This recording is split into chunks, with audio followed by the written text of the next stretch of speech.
मित्रांनो, मी आशिष आणि आपण पाहता जमीन आणि कायदा हे यूट्यूब चॅनल. आजच्या व्हिडिओमध्ये त्या ठिकाणी आपण पाहणार आहोत महाराष्ट्रामध्ये गुंठ्यामध्ये जमिनीची खरेदी विक्री करण्यासाठी महाराष्ट्रात तुकडेबंदी हा कायदा लागू आहे आणि याच कायद्यामध्ये शासनाने आता मोठ्या प्रमाणात त्या ठिकाणी बदल केलेले आहेत. आजच्या व्हिडिओ आणि हे बदल ग्रामीण आणि शहरी भागासाठी अत्यंत महत्त्वाचे बदल आहेत आणि शासनाने कोणते नियम केलेले आहेत तेच त्या ठिकाणी आजच्या व्हिडिओमध्ये पाहूया. जर तुम्ही चॅनलवर नवीन असाल तर चॅनलला कृपया सबस्क्राईब करून ठेवा. अशाच प्रकारचे जमीन आणि कायदा या संबंधीची व्हिडिओ तुम्हाला या चॅनलवर भेटतील. चला तर पाहूया हे महत्त्वाचे बदल. ग्रामीण आणि शहरी भागासाठी वेगवेगळे निकष त्या ठिकाणी शासनाने ठरविलेले आहेत. तर सर्वात प्रथम आपण त्या ठिकाणी ग्रामीण भागातील शेतकऱ्यासाठी व व्यक्तींसाठी काय महत्त्वाचे बदल त्या ठिकाणी तुकडेबंदी कायद्यात केलेले आहे ते पाहूया. सर्वप्रथम त्या ठिकाणी शेत जमिनीचे प्रमाण त्या ठिकाणी पाहूया की किती गुंठ्यामध्ये त्या ठिकाणी आता रजिस्ट्री ऑफिस कडून ही जमीन किती गुंठ्यांमध्ये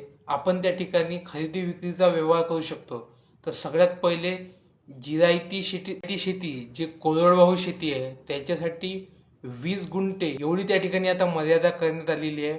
पूर्वी त्या ठिकाणी जिरायती शेतीसाठी त्या ठिकाणी 40 गुंठे एवढी मर्यादा होती, परंतु या नियमामध्ये बदल केल्यानंतर आता 20 गुंठे सुद्धा तुम्हाला नियमित करता येणार आहे. त्यानंतर त्या ठिकाणी ओलीतसाठी बागायती शेतीसाठी त्या ठिकाणी 10 गुंठे एवढी त्या ठिकाणी मर्यादा करण्यात आलेली आहे. पूर्वी त्या ठिकाणी हे सुद्धा 1 एकर म्हणजे 40 गुंठे त्या ठिकाणी एवढी मर्यादा होती, परंतु आता कायद्यात दुरुस्ती करून त्या ठिकाणी महसूल मंत्र्यांनी त्या ठिकाणी घोषणा करून आता बागायती शेती सुद्धा 10 गुंठ्याची खरेदी विक्री त्या ठिकाणी आता नियमित करता येणार आहे. शेती संबंधीच्या शेतासाठी त्या ठिकाणी झालेला दिसून येतो. पूर्वी काय होत होते, मोठ्या प्रमाणात त्या ठिकाणी शेतीचे तुकडे पडत होते, यामुळे त्या ठिकाणी शेत जमीन ही कमी कमी होत जात होती. याची समस्या मोठ्या प्रमाणात त्या ठिकाणी शेतकऱ्यांना येत होती. त्यामुळे असा निर्णय त्या ठिकाणी शासनाने घेतलेला आहे. तर मोठ्या प्रमाणात शेतकऱ्यांचे अजून दुसरा सुद्धा निर्णय त्या ठिकाणी शासनाने घेतलेला आहे की 1, 2 किंवा 3 गुंठे एवढे खरेदी करता येतात का. तर त्या ठिकाणी आता 1 ते 5 गुंठ्यांपर्यंत शेत जमीन आपल्याला त्या ठिकाणी खरेदी करता येतात, परंतु त्याचे हेतू सुद्धा निश्चित त्या ठिकाणी या कायद्यामध्ये आता नवीन नियमामध्ये त्या ठिकाणी केलेले दिसून येतात.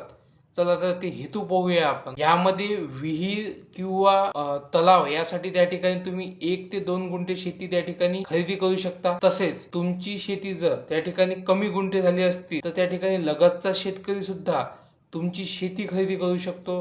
हा सुद्धा महत्त्वाचा निर्णय घेतलेला आहे. परंतु या सगळ्यांसाठी तुम्हाला त्या ठिकाणी कलेक्टर ऑफिस किंवा सक्षम अधिकारी यांची परवानगी त्या ठिकाणी घ्यावी लागणार आहे. त्यानंतरच त्या ठिकाणी हे गुंठ्यातील शेती किंवा जमीन हे त्या ठिकाणी नियमित होणार आहे.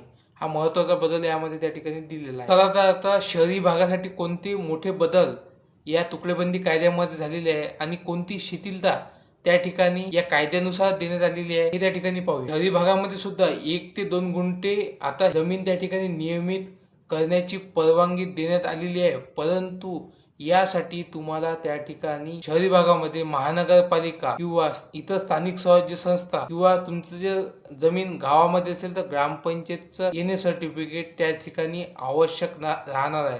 तसेच लेआउट असेल तर त्या ठिकाणी लेआउटची स्वीकृती किंवा लेआउट अप्रुव्हल असणे सुद्धा अत्यंत गरजेचे आहे. हा नियम त्या ठिकाणी या कायद्यामध्ये त्या ठिकाणी आणलेला आहे. तर त्या ठिकाणी तुम्ही जर शासनाला त्या विनासंमती गुंठेवारी पद्धतीची दावा करण्याचा प्रयत्न केला, अर्थातच मोठ्या प्रमाणात शेतकरी गुंठेवारी पद्धत ही त्या ठिकाणी नोटरीच्या माध्यमातून किंवा स्टॅम्पच्या माध्यमातून त्या ठिकाणी करतात, परंतु नंतर त्या ठिकाणी तुम्हाला अडचणी येऊ शकतात. तुम्हाला रजिस्टर ऑफिस त्या ठिकाणी ते नाकारू शकते. त्याच्यामुळे तुम्ही त्या ठिकाणी जर गुंठेवारी जर नियमित करत असाल तर ते रजिस्ट्री ऑफिसमध्येच त्या ठिकाणी करा. शासनाच्या परवानगीशिवायच त्या ठिकाणी तुम्ही करा. पुढे मोठ्या प्रमाणात त्या ठिकाणी तुम्हाला अडचणी जाऊ शकतात आणि शासनाच्या विनापरवानगी त्या ठिकाणी जर तुम्ही केली तरी तुमचे 7/12, 8 किंवा फेरफार किंवा प्रॉपर्टी कार्ड याच्यावर तुमचे त्या ठिकाणी नाव लागत नाही. मोठ्या प्रमाणात त्या ठिकाणी याच्या अडचणी तुम्हाला जाऊ शकतात. त्याच्यामुळे माझा तर सल्ला राहणार तुम्हाला की तुम्ही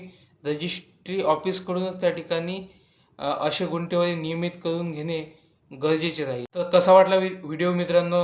व्हिडिओ आवडल्यास लाईक करा, इतरांपर्यंत सुद्धा शेअर करा आणि चॅनलवर नवीन असाल तर चॅनलला सबस्क्राईब करा. धन्यवाद.